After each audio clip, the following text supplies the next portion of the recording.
Thanks to advocates like you, the House has passed several pieces of legislation that will provide a path to citizenship for people who are not documented, including the American Dream and Promise Act and the Farm Workforce Modernization Act. Now it's time for the Senate to work to legalize Dreamers, TPS recipients, DED holders, farm workers, and essential workers. Currently, the most likely path forward for legalization is through budget reconciliation, which is basically a process that would allow Democrats to avoid the Senate filibuster and pass legislation with a simple majority. It's even possible that we'll see other types of immigration-related forms through reconciliation if legalization is included. For example, AILA is advocating for the inclusion of provisions that would allow for the recapture of unused immigrant visas and money for legal representation. So what is budget reconciliation?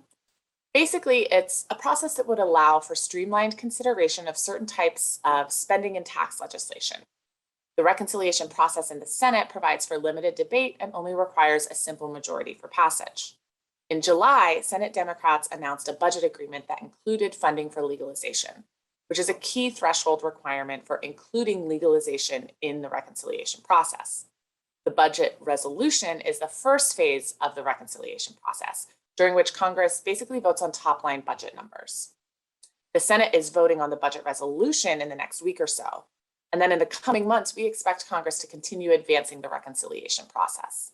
It's clear that 2021 is the year to deliver a pathway to citizenship for the many people without documentation who have supported our country throughout the COVID-19 pandemic. A pathway to citizenship is critical for the country's economic recovery and our efforts to rebuild our community's infrastructure.